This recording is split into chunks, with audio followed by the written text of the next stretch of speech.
हे बघा मंडळी, साठवणीचे मटार फ्रीजरमध्ये आपण कसे साठवून ठेवू शकतो ती मी आता आपणास पद्धत दाखवणार आहे. चला तर मग आपण व्हिडिओ पाहायला घेऊया. हे बघा मंडळी, मी कसे साठवणीचे मटारची प्रक्रिया केलेली आहे तर आपण ही पाहायला घेऊया. आणि हे मटार साठवून झाल्यावर तुम्ही फ्रीजमध्ये ठेवता. फ्रीजमध्ये ठेवल्यावर तुम्हाला नंतर जर बनवताना उग्र वास येत असेल तर कोमट पाण्यामध्ये मीठ घालून तुम्ही हे मटारची पुलाव किंवा मटार पनीर किंवा खिचडी भातमध्ये हे मटार वापरू शकता. मिठाच्या पाण्यामध्ये स्वच्छ धुतल्यामुळे मटारचा उग्रपणा येत नाही फ्रीजरमध्ये ठेवलेलं. चला तर आपण प्रक्रिया पाहूया.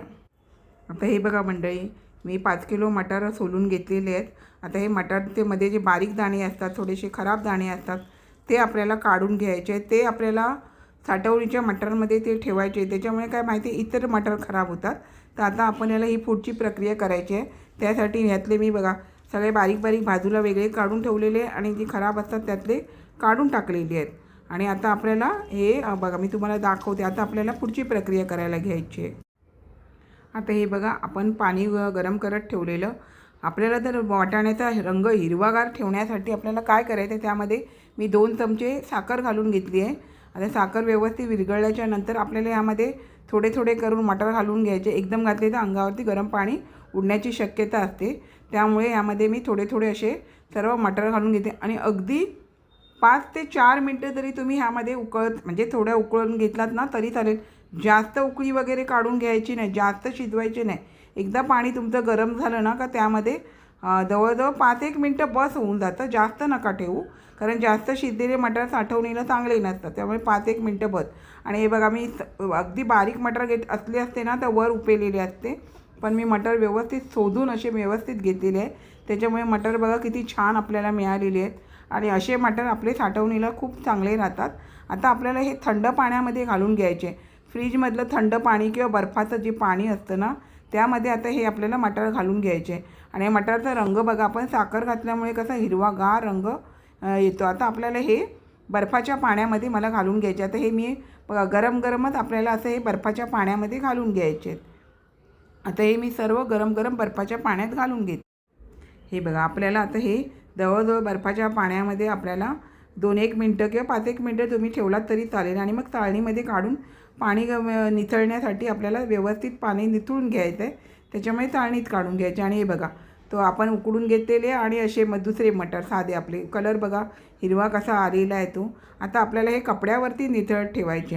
हे मी कॉटनच्या कपड्यावरती आता हे मी थोडे सुकवून घेणार आहे. नुसतं पाणीदार आपल्याला पॅकिंग करून ठेवायचे नाही. त्याच्यामुळे कॉटनचा कपडा किंवा सुती कपडा असं काहीतरी असेल त्यावरती तुम्ही हे व्यवस्थित असे पसरवून सुकवून घ्या. तुम्ही पंख्याखाली सुकवू शकता किंवा रूम टेम्परेचरवरती सुकवू शकता तरी चालेल. आता मी हे व्यवस्थित असे सर्व सुकवून घेते. हे बघा, आता हे छान असे आपले सुकवून झालेले आहे. अजिबात हाताला पाणी लागत नाही. आता आपण पॅकिंग करायला घेऊया. तर आता हे मी परातीमध्ये काढून घेतलेले आहेत. आणि आता आपल्याला हे पॅकिंग करायचे. बघा, हाताला अजिबात ह्याचं पाणी लागत नाही आहे. हे बघा, आता मी अशा प्रकारच्या ज्या आपल्याकडे बॅगा असतात किंवा तुमच्याकडे सीलबंद डबे असतील त्याच्यामध्ये पण तुम्ही ठेवलं तरी चालेल. पण मी अशामध्ये ठेवते, कारण आपल्याला समजा आज भाजी करायची आहे एवढी, तर तेवढीच बॅग आपली घेतली आणि तीच काढली. नाहीतर तुम्ही डब्यामध्ये ठेवले तर अर्धे काढायला लागतात, अर्धे परत ठेवायला लागतात. मग ते फ्रीजरमध्ये थोडे कडक असतात, मग ते काढताना परत हे होतात. त्याच्यामुळे अशा बॅगांमध्ये ठेवलं तर बरं पडतं. त्याच्यामुळे अशा प्रकारे बघा मी पॅकिंग करून घेते. ह्या झिप बॅग असतात ना त्या बऱ्या पडतात. अशामध्ये छोट्या मोठ्या सर्व मिळतात. तर छोट्या बॅगमध्ये पण मी पॅकिंग करणार आहे. जसे की आपण खिचडी भात वगैरे करतो त्यावेळेला छोट्या बॅगेमधले मटार आपल्याला घ्यायला बरे पडतात. त्याच्यामुळे हे बघा असं मस्त असं पॅकिंग करायचं. तुम्हाला जर ठेवायचं असेल तर तुम्ही डब्यामध्ये वगैरे पण ठेवू शकता.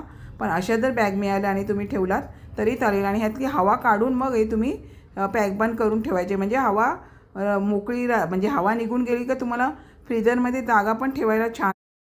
पिशवीमधली हवा गेली ना तर व्यवस्थित आपले मटार पण त्यात छान राहतात आणि जागा पण आपल्याला फ्रीजरमध्ये मोकळी अशी मिळते. त्याच्यामुळे असे पिशवीमध्ये भरताना त्यातली हवा काढून घ्यायची आणि आपण व्यवस्थित असे पॅकिंग करून ठेवून द्यायचं.